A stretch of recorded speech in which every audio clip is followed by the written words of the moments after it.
Hey, it's your crazy old coot. Good morning. How you doing? So let's go over the results from part 1. Okay, Minecraft benchmarks. Average frame rate 110, minimum 32, maximum 121. And that was stock settings on the video card at 1680 by 1050. Rise of the Tomb Raider benchmark 40 frames per second. Minimum 9.3, which is loading type, and maximum is 58. And in play, it was 37.1 average, a minimum of 31.4, and maximum of 46.3. Okay, and that was at 1440 by 900, and that did have SMAA and low presets. We have the World of Tank benchmark. And average frame rate 62.9, minimum 49.5, maximum of 79.7. And that was at 1680 by 987 medium settings. Okay?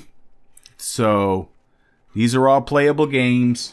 So the long and short of it is like I said before, the R5 2400G is basically a 900 graphics card. In other words, it will do 1600 or 1440 by 900 at average settings and give you decent frame rates.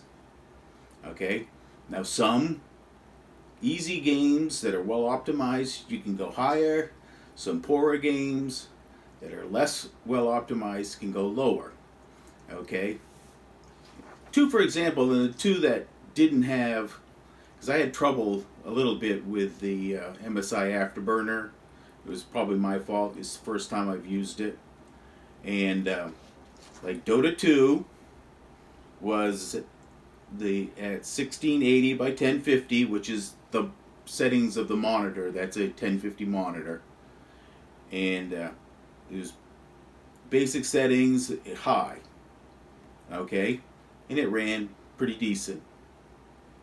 And then the last game, in case you didn't figure out that, yes, it can run Crysis. And that was at 1440 by 900, medium settings, no AI. AI really takes a beating on the graphics side of the 2400G. So that's just a no. So, but the thing about it is you're not buying the R5 2400G for its graphics, okay? You're buying the 2400G so you can play something, even if it's at low settings, until graphics cards come down in price.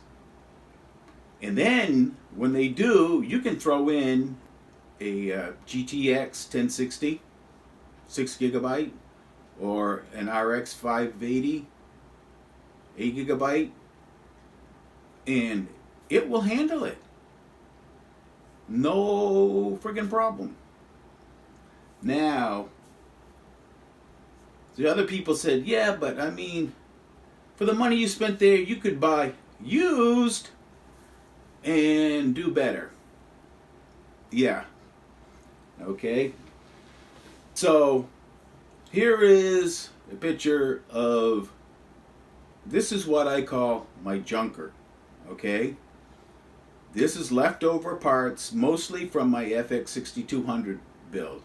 The power supply, the HD 7850, and the memory, 16 gigabytes of DDR3.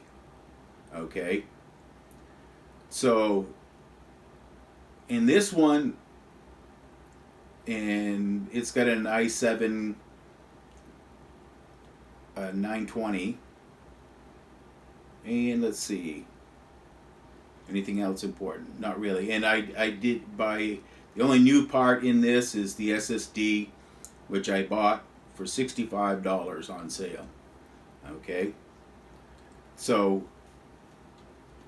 if you were to replicate this junker, how much would it cost you? A 550 watt gold power supply is $50. Personally, I would never buy a power supply under $40. Okay, it's just, I mean, the power supply is too damn important. So, you know, at least get a bronze. Okay, the motherboard we picked up on eBay for $40. Now, I don't know if you know this. You would think i7 9200 motherboards would be dirt cheap. They should be. They should be 30 to 40 bucks. They're not. They're like 120 bucks. Okay? We bought this one on eBay for $40 because it's a server motherboard. Okay? Like I said, the memory is 16 gigabytes of DDR3 that we had kicking around. That would cost you $100, give or take. Okay? Like I said, the SSD is $64. The HD 7850, 6-year-old graphics card. In its day, it was a monster. Okay? I mean, I ran it literally for 4.5 years. And I kept on, usually after 2 years you start looking. I couldn't justify spending the amount of money they wanted for a new graphics card to replace this one. To replace it and get any real performance boost, and I'm talking about like 100%, it wasn't worth it to me until the RX 480s came out, and then I picked one of those up for $270. You can't touch that now, and I'm not selling mine. Don't ask. So the HD 7850s right now on eBay are fetching around $100. So, and then a case, you know, you figure you can pick up a cheap case for $30, $40. To buy that junker system, which is only marginally better on the graphics side than the 2400G, is going to cost you around $400. For $500, you get brand new everything, and you just have to wait for graphics prices to come down. Where in this case, with the junker system, it's basically unupgradable. You know, you just live with it, and maybe you can use the power supply for something, but other than that, there's in the SSD. That's probably the only thing. And that's the other problem thing. The graphics card, out of the $400, the graphics card and the memory are half of it. That's the state we're in right now. Okay? So, you know, if you really want to build a new system, I'd say go with the R5 2400G, because you're going to be able to use it, and then you can bide your time until graphics cards become reasonable.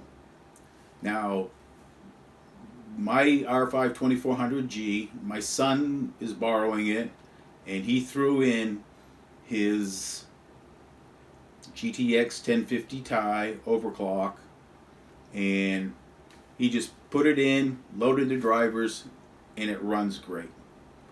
You know, the R5 2400G can handle up to, I would only almost go up to a 1070 with only a minor performance hit, which for 1080p gaming, it's great.